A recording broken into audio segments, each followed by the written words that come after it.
આ તો કેમ છો મારા વાલા ખેડૂત મિત્રો, પશુપાલક મિત્રોનું આજના નવા વિડીયોની અંદર તમારું દિલભર્યું હાર્દિક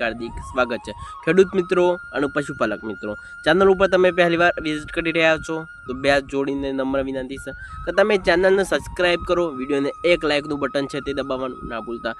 તો મિત્રો આજના વિડીયોની અંદર વાત કરવાના છે ઘણા જે મારા પશુપાલક મિત્રોના જે આવા પ્રશ્નો હોય છે તે આપણને જોવા મળતા હોય છે।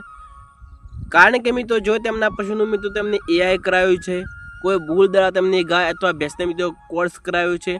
તેમની ગાય અથવા ભેંસ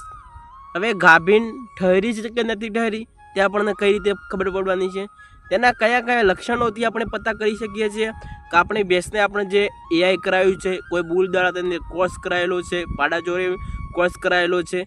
ત્યાર પછી મિત્રો તમે આ બધા લક્ષણોથી તમારી ગાય હોય અથવા ભેંસ હોય તમે પતા કરી શકો છો કે ગાય અથવા ભેંસ 100% તે ગાભીન છે તે ઠરી જાય છે કે આપણે એઆઈ કરાયા પછી આપણને ચોક્કસ અંદાજો તમે લગાવી શકો કે આપણું પછી 100% 100% ગાભણ થશે ને થશે। તમે ઘણા બધા તેના લક્ષણોથી પણ તમે પતા કરી શકો છો કે આજના વિડીયોની અંદર તમને માહિતી આપવાનો છું કે તમને સ્ટેપ બાય માહિતી આપવાનો છું। દરેક મારા પશુપાલકોની નમ્ર વિનંતી છે કે તમે આ વિડીયોની અંદર તમને માહિતી આપવું, તમે શાંતિથી વિડીયો પૂરો જુઓ।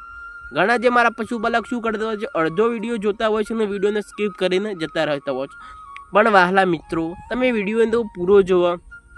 તમને શાંતિથી માહિતી આપવાનો આપણે ટ્રાય કરતા હોય છે, તમને એકદમ દેશી ભાષાની અંદર તમને સમજાવવાનો અમે પ્રયત્ન કરી શકતા હોય છીએ। તો ચાલો વિડીયોની અંદર આગળ વધીએ એ પહેલાં લાઇકનું બટન છે તે દબાવવાનું ના ભૂલતા। ઘણા મારા વહાલા મિત્રો મારો વિડીયો તો જુઓ છે એ મને ખબર છે, પણ તમે લાઇકનું બટન છે તે દબાવવાનું ભૂલી જાઓ છો તો પ્લીઝ ફટાફટ તમે લાઇકનું બટન છે તે દબાવી દેજો। તો જ્યારે પણ તમારા પશુનું એઆઈ કરાવ્યું તો હવે આપણે તેને પતા કઈ રીતે કરવું કે આપણું પશુ ગાભીન થશે।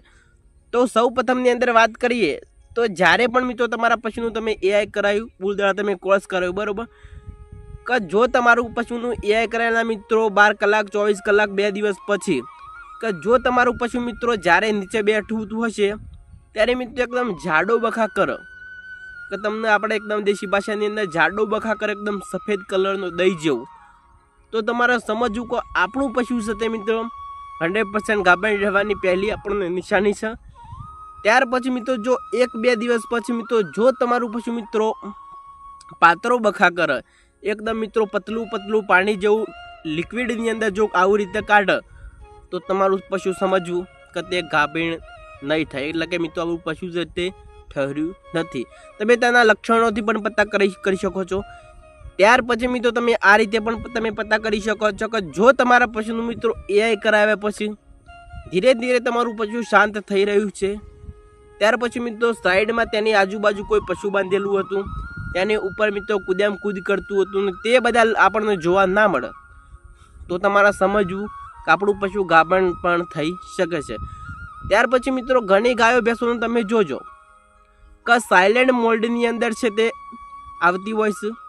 કે ઘણી જે ભેંસો ગાયો છે તે મિત્રો બરાડા પાડતી હોય છે, બૂમો પાડતી હોય છે, આખો દિવસ મિત્રો તોફાન કરતી હોય છે,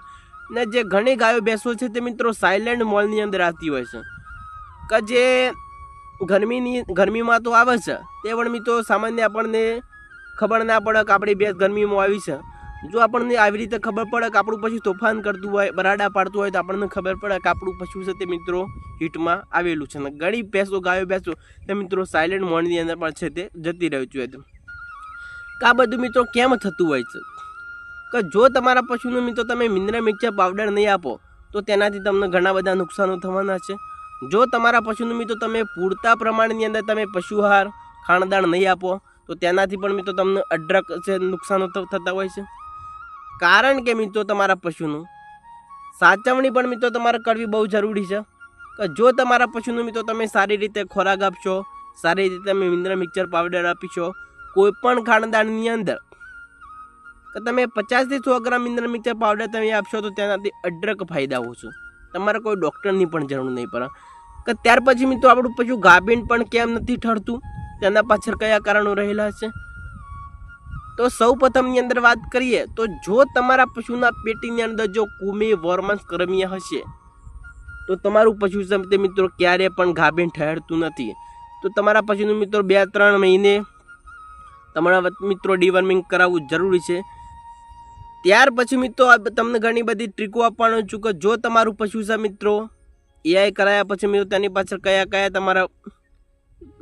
વાતોનું પણ ધ્યાન રાખવું જરૂરી છે કે જો તમારા પશુનું એઆઈ કરાયેલા પછી જો તમારા પશુનું મિત્રો કમસે કમ મિત્રો 1 કલાક 2 કલાકના ગાળાની અંદર તમારા પશુનું મિત્રો નીચે બેસવા નથી દેવાનું કે તમે એઆઈ કેટલા ટાઈમની અંદર તમે કરી શકો છો કે જો આપણું પશુ અત્યારે આવ્યું છે તો મિત્રો તમે 12 અથવા 24 કલાક અંતરના ગાળાની અંદર તમારા પશુનું તમે એઆઈ કરાવી શકો છો કે 12 કલાક પછી જો તમારા પશુનું એઆઈ કરાવશો તો તમને બેસ્ટ રિઝલ્ટ મળી શકે છે અત્યારે આપણી પશુ હિટમાં આવ્યું છે ને અત્યારે મિત્રો તમારે ક્યારે એઆઈ કોઈ બુલ દ્વારા ક્રોસ કરવાની જરૂર નથી કમસે કમ મિત્રો થોડો ટાઈમ જવા દો ત્યાર પછી મિત્રો તમે એઆઈ કરાવશો બુલ દ્વારા તમે ક્રોસ કરાવશો તો તેનાથી 100% તમને સારું રિઝલ્ટ મળી શકે છે ઘણા મારા પશુપાલક શું ભૂલો કરતા હોય છે અત્યારે આપણું પશુ હિટમાં આવ્યું છે 2 થી 3 કલાકના ગાળાની અંદર તે એઆઈ બુલ દ્વારા તે ક્રોસ કરી દેતા હોય છે આવી રીતના તમારા મિત્રો ક્યારેય પણ નથી કરવાનું 12 કલાક પછી તમે કરાવો તો તમને સારામાં સારું રિઝલ્ટ મળી શકે છે ત્યાર પછી મિત્રો હવે આપણને એવું છે કે આપણું પછી મિત્રો ગાભીન નથી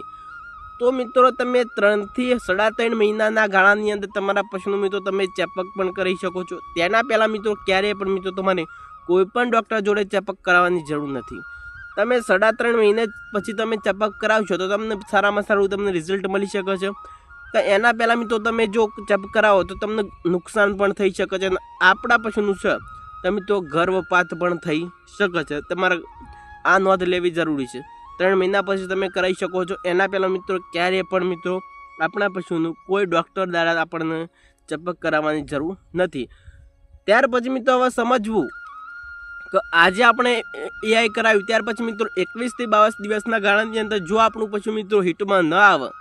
તો તમારે સમજી લેવાનું કે આપણું પશુ 100% 100% ગાભણ થવાની શક્યતાઓ આપણને બતાવી રહ્યું છે 21 થી 22 દિવસ 25 દિવસ 26 દિવસ ધીરે ધીરે ટાઈમ આગળ વધે તો તમારે સમજવાનું કે આપણું પશુ 100% 100% ગાભણ છે અને ઘણા મારા વાલા પશુપાલક મિત્રોને આવી પણ ભૂલો થતી હોય છે કે 3 મહિના 4 મહિના 5 મહિના 6 મહિના પછી પણ મિત્રો ઘણા પશુપાલકોની છે ગાય ભેંસ ખાલી નીકળતું હોય છે આવું તમારા માટે પણ ના થાય તો એટલા માટે મિત્રો તમારે તેના લક્ષણોથી પણ તમે પતા કરી શકો છો કે તમારો ખોટો ટાઈમ વેસ્ટ ન થાય ત્યાર પછી મિત્રો 3 મહિના 3.5 મહિના પછી તમે ડૉક્ટરની પાસે મિત્રો તમે સલાહ લઈ શકો છો તમે તેનાથી ચકાસણી કરાવી જાઓ તમને સારામાં સારું તેનું રિઝલ્ટ પણ મળી શકે છે તો તમારા પશુ પાસે મિત્રો બહુ તમારે ધ્યાન રાખવાની જરૂરી છે કે જ્યારે પશુ આપણું હિટમાં આવ્યું છે તેની પાછળ મિત્રો તમારે 1 થી 2 3 દિવસ બહુ કાળજી લેવાની છે જો તમે કાળજી તેના પાછળ નહીં રાખો તેની પાછળ તમને ઘણું બધું નુકસાન પણ આવી શકે છે કે 2 થી 3 દિવસના ગાળાની અંદર તમારા પશુની બહુ તમારે ચકાસણી રાખવી જરૂરી છે કે આપણું પશુ હિટમાં આવ્યું ત્યાર પછી મિત્રો આપણે કોઈ બુલ દ્વારા તેની પાસે આપણે કોર્સ કરાવી લીધો કોઈ ડૉક્ટર પાસે એઆઈ કરાવી તમારે બધું કામ છે તે કરી લેવું જરૂરી છે તો ચાલો આજના વિડીયોની અંદર બસ આટલું જ ફરી મળીશું આપણે નવા વિડીયોમાં નવા એક સરસ ટોપિક સાથે અમારો વિડીયો તમને કેવો લાગ્યો સારો લાગ્યો હોય તો સરસ મજાની એક કોમેન્ટ કરી દેજો અને લાઇકનું બટન છે તે દબાવવાનું ના ભૂલતા તો ચાલો બીજા વિડીયોની અંદર ફરી મુલાકાત કરીશું રજા આપશો વંદે માતરમ